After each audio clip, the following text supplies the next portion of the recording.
Who knows what evil lurks in the hearts of men? The shadow knows.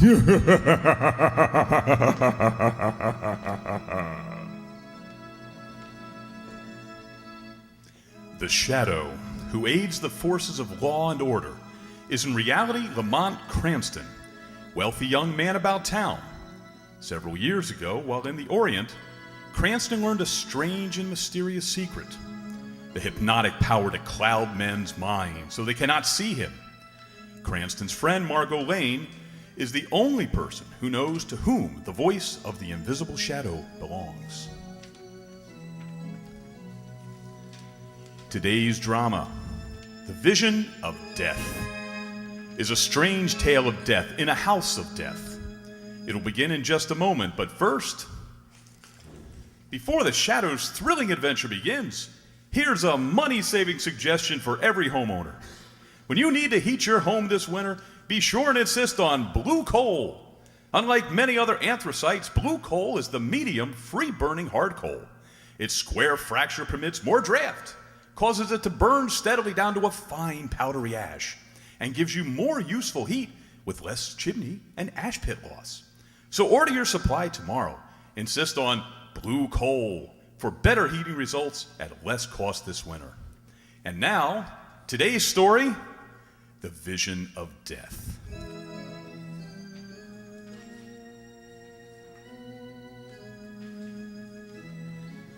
There are those who believe that it is given to some to see and foretell the future.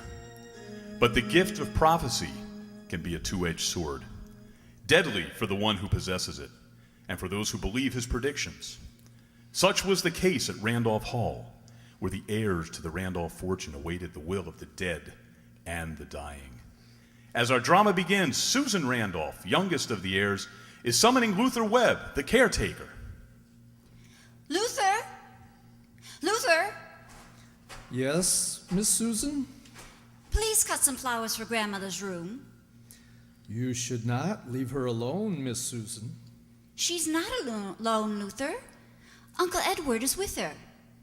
You should not leave her alone with your uncle. Why not? Your grandmother Victoria hates your Uncle Edward. I know, but he is one of the administrators of Grandfather's estate. Soon he will have to account to no one. Luther, how do you know so much about everyone and everything that's going to happen? Don't ask me how I know, Miss Susan. I just know. You knew Grandfather was going to be killed in that auto accident on the Cliff Road last year. How? I saw it happen in a dream. And you knew my brother was going to die. I had a vision. And you think Grandmother Victoria is going to die? Soon?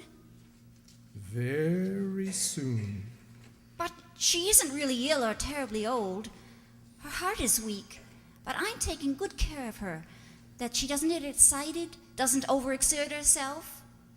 But you cannot be with her all the time.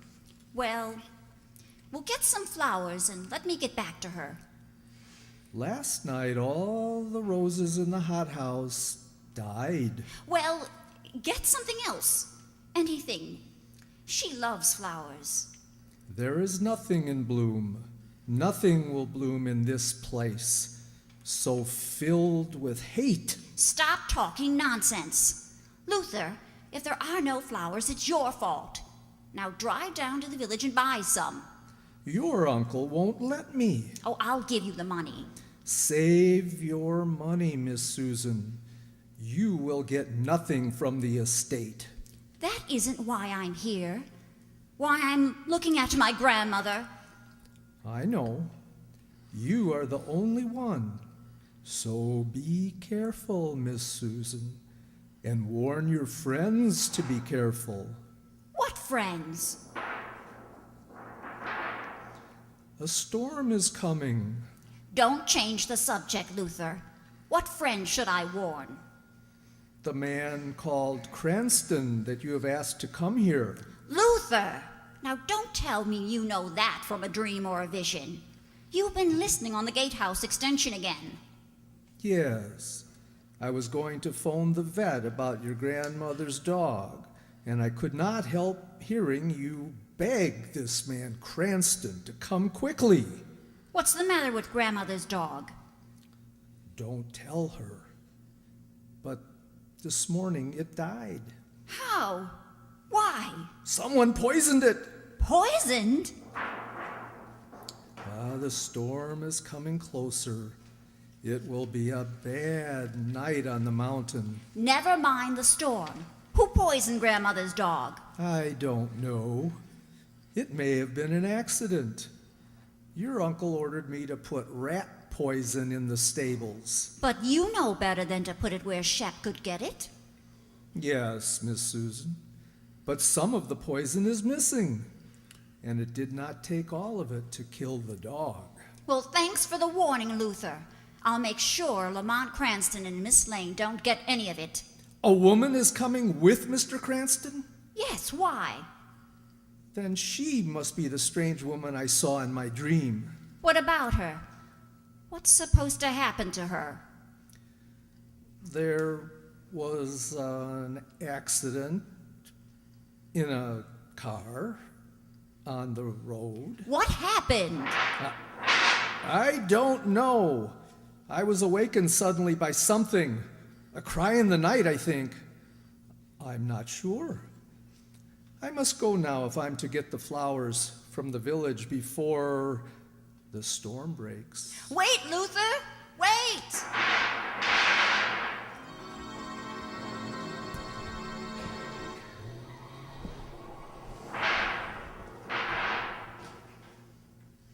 I hope we get up to Randolph Hall before this storm breaks, Lamont. We should, Margot. Susan said it's only a couple of miles from the village. But the last mile is a hairpin road almost straight up the side of the mountain. Looks like we're coming to the hairpin. Now we'll see how much life there's left in the old bus. Be careful, there's some life left in us.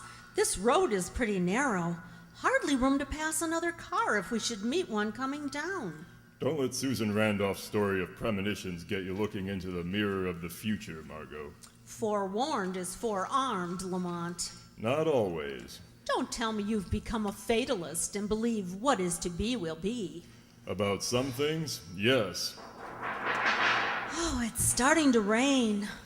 That's one of the things we can't do much about, except drive carefully and turn on the windshield wipers. What can we do for Susan Randolph?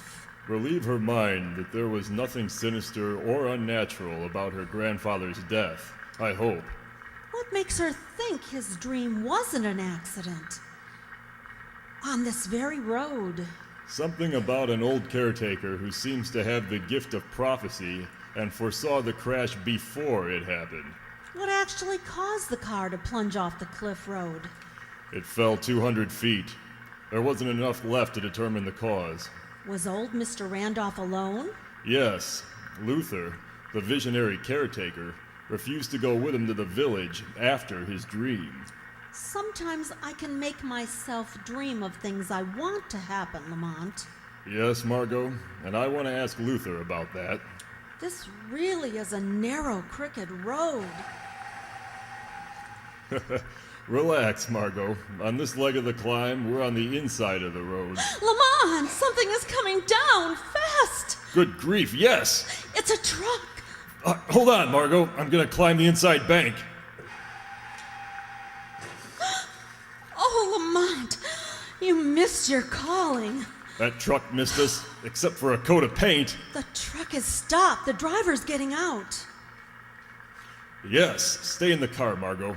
It looks like it might be the Randolph's caretaker. He should pay more attention to his driving on a road like this. Yes, and I'd like to know if he had any dreams or premonitions of this accident.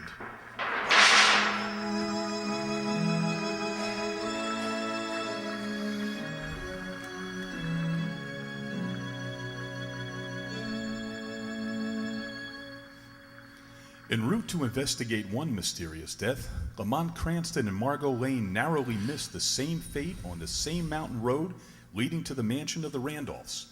And Cranston gets out of his car to challenge a reckless driver. Hey! Hey, are you all right, mister? Yes, except for a scraped fender, but no thanks to you. This is a private road. And we're here by invitation. Then you must be that Cranston fella.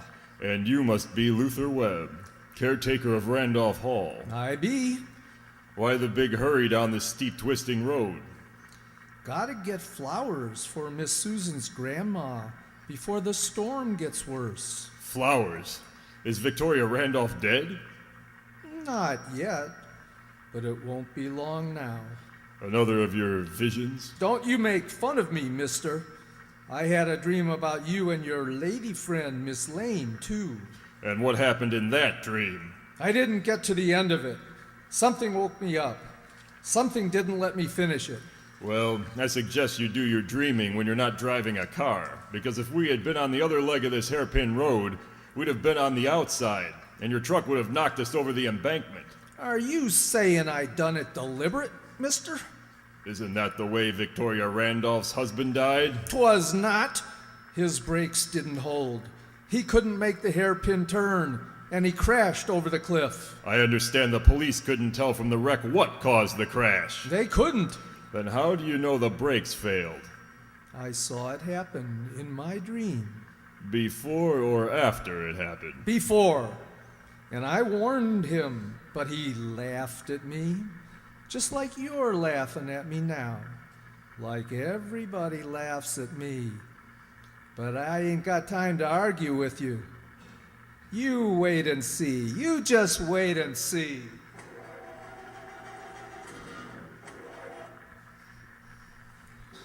Lamont, get back in the car, out of the rain. Did you hear what he had to say? He sounded mad as a hatter. I'm not so sure of that, but he certainly has a persecution complex. If he's a sample of the others at Randolph Hall, I don't wonder Susan Randolph is frightened. Yes. So let's get up there and see if this business is based on fantasy or fact.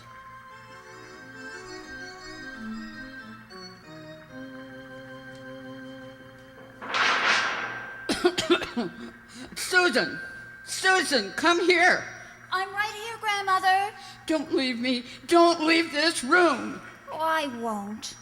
Does the storm make you nervous? Ha! I've weathered 1,000 storms. I'm not afraid of the elements. Then what's making you so nervous? So restless? Edward, that sniveling nephew of mine, that sanctimonious uncle of yours, What did he do to upset you while I was down in the garden talking to Luther? just sat there like a vulture, waiting for me to die so he can pick my bones.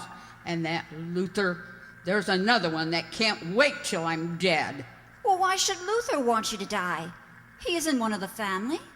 Because your grandfather left him $20,000, but he doesn't get it until I die. None of you gets anything until I die. I don't care about the money, Grandmother. And I don't see why Luther should care. He's as old as you are. Susan, my child, you're a liar or a fool. As for Luther, the older some of us get, the greedier we get.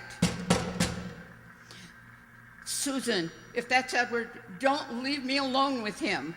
Susan! Stop locking that door! Unlock it and let me in! Let him in. Just a minute, Uncle Edward. I'm sorry, but Grandmother wants the door kept locked. Stop humoring her. Aunt Victoria, why must you imagine everyone hates you? Because this has become a house of hate. Everyone hates everyone else, except Susan. And I'm not even sure of her. And well, you may be suspicious of her. Why should I be? Did she tell you she invited a couple of strangers to come here and ask questions? Pry into Uncle Harry's debt? How do you know that? You seem to forget there are phone extensions in the mausoleum.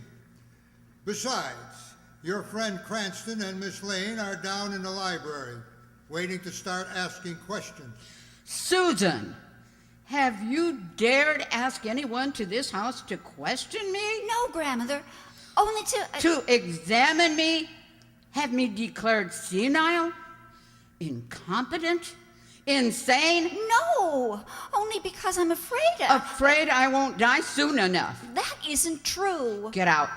Go down and get those people out of my house. But Grandmother, you asked me not to... Never mind what I said. You're as bad as the rest. Get out. Get those people out of my house. You heard your grandmother. Grandmother, won't you please see them? Talk to them for just a moment. No, get them out. Please, Grandmother, your heart. My heart will outlast a lot of you. Get out. Well then, let me give you your medicine before I go. No, I don't trust you. I'm sorry, Grandmother. I'm so sorry. Don't worry, Susan, my dear. I'll give your grandmother her medicine and tell Cranston and Miss Lane to be very careful going down the cliff road in this storm.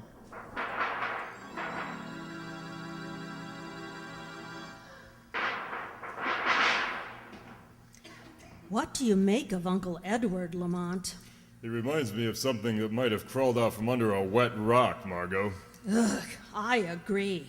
And speaking of wet rocks, I'd hate to have to drive back down that road tonight, even without meeting the prophetic Luther. I think I heard Luther's truck come back up the road a few minutes ago. Good, because from Uncle Edward's attitude, I don't think we're going to be asked to spend the night if he has anything to say about it. I gather the grandmother still has the final say in this house. I still don't understand why... Susan! Oh, Margot, I'm so sorry. I'm such a fool. I shouldn't have asked Mr. Cranston to come here. What's wrong, Susan?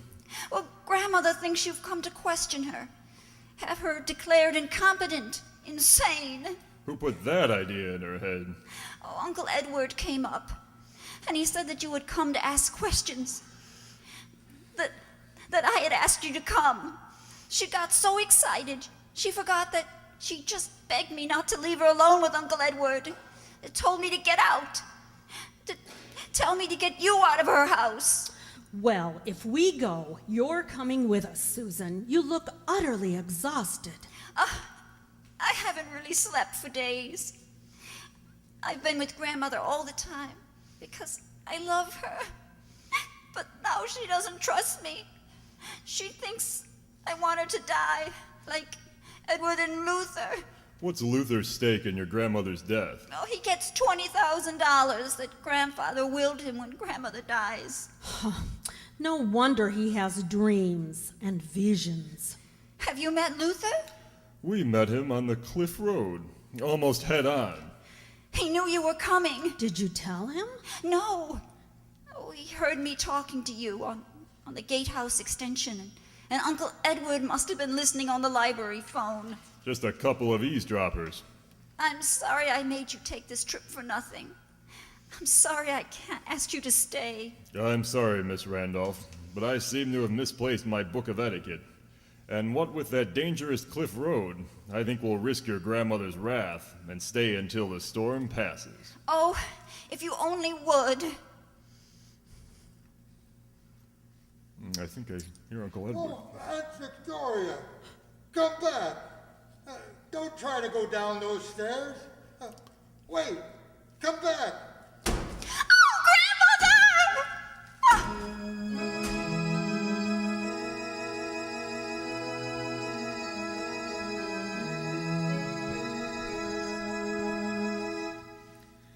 Called to the isolated mansion of Victoria Randolph, a wealthy old matriarch, by her frightened granddaughter, Lamont Cranston and Margot Lane arrive in time to witness the fulfillment of a strange vision of death. Is she dead, Lamont? Yes, Margot. Of course she's dead. And it's all your fault, Susan. Oh, poor Grandmother. Can't we do something? Carry her back upstairs? Of course. Just a minute, Mr. Randolph. I don't think you'd better move the body until the police arrive. The police? Why should the police be called? She fell down the stairs, rushing down to order you and Miss Lane out of her house. I don't think she fell. How can you think anything? Mr. Cranston, you didn't see her stumble and fall? You were in the library. I saw it. I called to her, tried to stop her. She must have heard me calling to her. Yes, you shouted loud enough for us to hear you, but I don't think she heard you. What do you mean by that, Cranston? I think she was dead before she plunged down those stairs. Are you accusing me of murder? The condition of the body accuses you of at least lying and faking an accident, Randolph. How can you say that? Only a limp, unconscious, or dead body could fall down that flight of stairs without breaking any bones. Then that's it. Her heart. I remember now. She swayed, grasped the railing, fainted, or died before she fell. The medical examiner will determine that. No, I will call our family physician. You won't call nobody this night, Edward Randolph. Luther, what are you doing here in the house? I've had the run of this house for 40 years. You won't have it after tonight. Maybe you won't either. Why can't Randolph call the family physician? 'Cause the storms knocked down the phone line, and nobody can call anybody till it's fixed. Then you'll drive to the village and get the doctor. And the police. Go yourself, mister. The old woman's dead, and nobody gives me orders to do anything anymore.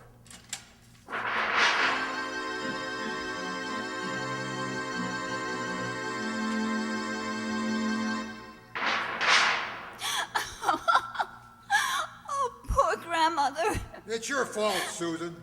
You deliberately upset her by bringing strangers here. She caused a heart attack, killed her. No. Yes.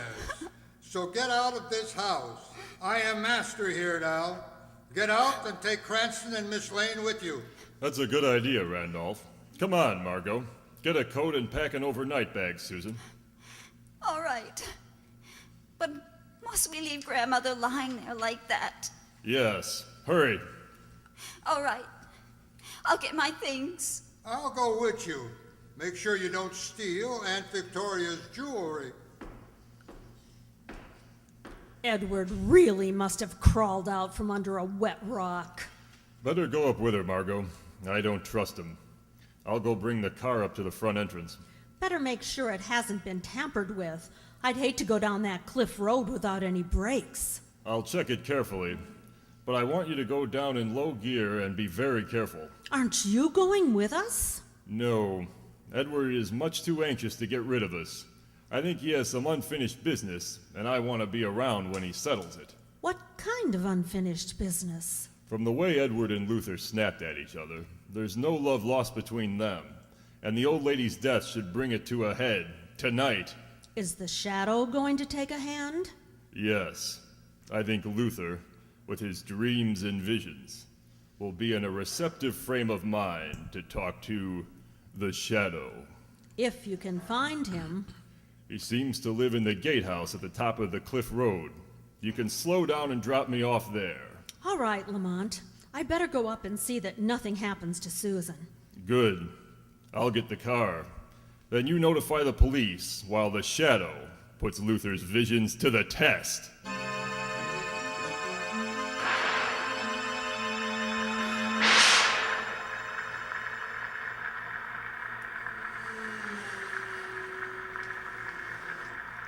Ah, that Cranston fella and Miss Lane and Susan have gone for the police. But they'll never get down the cliff road. A rock slide will catch them. Randolph, he's coming to make a bargain. He didn't dare stop me. He'll have to help me. Come in, Mr. Randolph. The others have gone. Now we can make a bargain between us. What kind of bargain, Luther? Who laughed? 'Tweren't Edward Randolph. 'Tain't nobody. Perhaps it's another dream, Luther. Another vision. I don't see nobody. No man sees the shadow, Luther. Shadow? What shadow? What do you want? I want the truth, Luther Webb. The truth about your dreams and your visions. Were they dreams of things you wanted? Dreams that became reality because you made them happen? No! I seen it coming. Like Harry Randolph's death on the cliff road? I knowed it was gonna happen, but I didn't make it happen. And Victoria Randolph's death on the stairs? I didn't have nothing to do with that. What about the unfinished dream of disaster for Margot Lane? Were you going to make that happen by starting a rock slide with that iron bar and kill Cranston at the same time? How do you know so much, Shadow? I have no power to see into the future, Luther. But I have the power to blind your vision. Read the record of guilt written on your face. I ain't killed nobody. I only saw... Listen, Luther. Be silent. A moment ago, you thought Edward Randolph was at your door. You planned to make a bargain. He's coming. Let him in. Let him make the bargain. Luther, open the door. Tain't locked. Come in. All right, Luther. That meddling fool, Cranston, and his friend Miss Lane and Susan have gone for the police. You and I better get our story straight about what happened to my aunt. I had nothing to do with it. But you saw what happened. I saw you standing in the lower hall when I shoved her body down the stairs. Yeah, but I didn't see what you did before that. I didn't really kill her. She got excited, wanted to call Susan back. She did try to get out of bed. I tried to stop her, and she struggled and died. With your hands around her throat, I'll bet. No, it was an accident. Like you draining the brake fluid out of the old man's car. How did you know that? I seen you do it, and it weren't no dream. So that's why you wouldn't go with him that day. Yes, thought you'd get rid of both of us, didn't you? So that's what you've been hinting at. You've been waiting for Aunt Victoria to die so you could blackmail me. Just making sure you didn't do me out of the money the old man left me. Well, you'll never get it. You're not going to live to tell the police what you know. Put away that pistol. 'Twon't do you no good to kill me, 'cause I've already told someone what I know, and you've told him all the rest. What are you talking about? Who have you told? The Shadow, and he's right here in this room, listening. You're crazy. You'll be crazy if you don't kill him. If you can see him, find him. You're insane. There's no one here. No, Randolph. It is you who are insane to think you could get away with wholesale murder. There is someone here. Someone in this room. I told you. I'll kill you. Kill you both. Put down that gun, Edward. Get out, Luther. Wait for the police. Tell them what you know. They won't believe me. Nobody'll believe that a shadow saved my life. Then let them believe it was just a dream.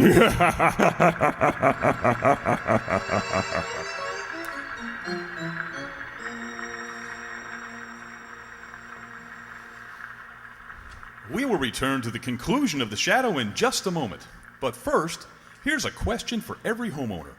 When you buy a vacuum cleaner or any other household product, you always make sure it's trademarked and therefore guaranteed by a responsible company. Then why not take the same precautions when you're ordering your supply of anthracite coal? Insist on Blue Coal, the only trademarked anthracite. For Blue Coal is a guaranteed product of America's largest anthracite producer the Glen Alden Coal Company, located in the heart of northern Pennsylvania's richest anthracite deposit. Remember, furnaces in this part of the country were especially designed to burn anthracite. And the finest that money can buy is blue coal. Call your dealer tomorrow. And now, back to the shadow.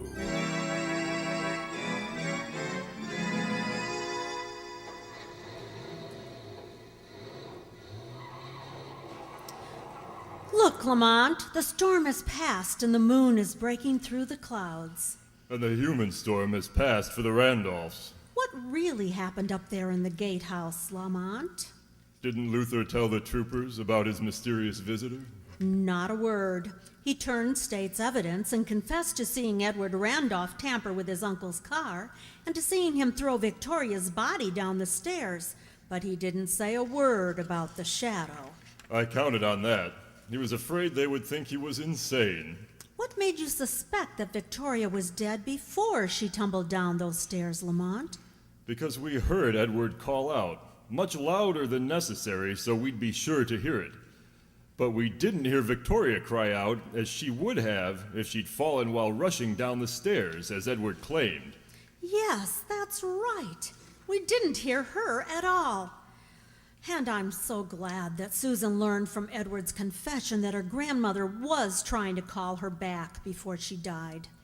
Yes, Margot.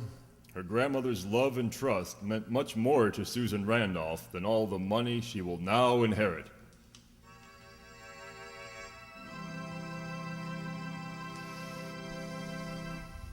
Listen again next week, same time, same station, when the shadow will demonstrate that The weed of crime bears bitter fruit. Crime does not pay. The shadow knows.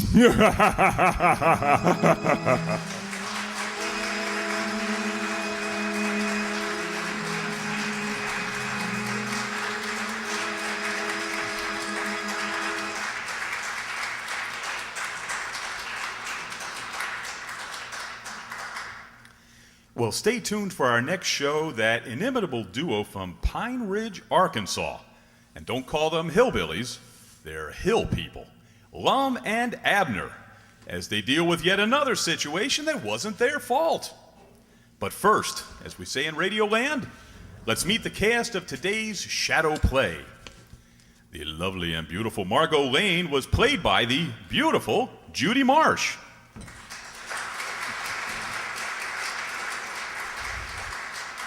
Who certainly does know that the voice to whom the invisible shadow belongs was spoken by our John Wirtz.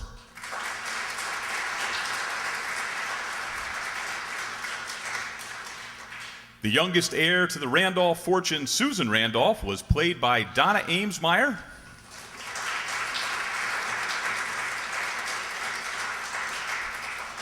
With John Shefke as evil Uncle Edward. Ooh. And Nell Brennan as the wealthy matriarch Victoria.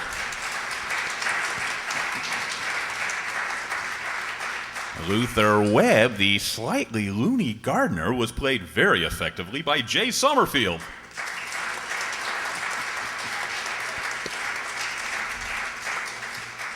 Our music was, as always, directed by Dr. John P. Gelsomino.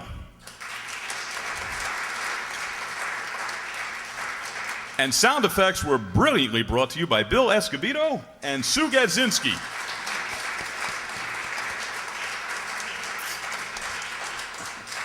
And your announcer was and still is Rob Humph.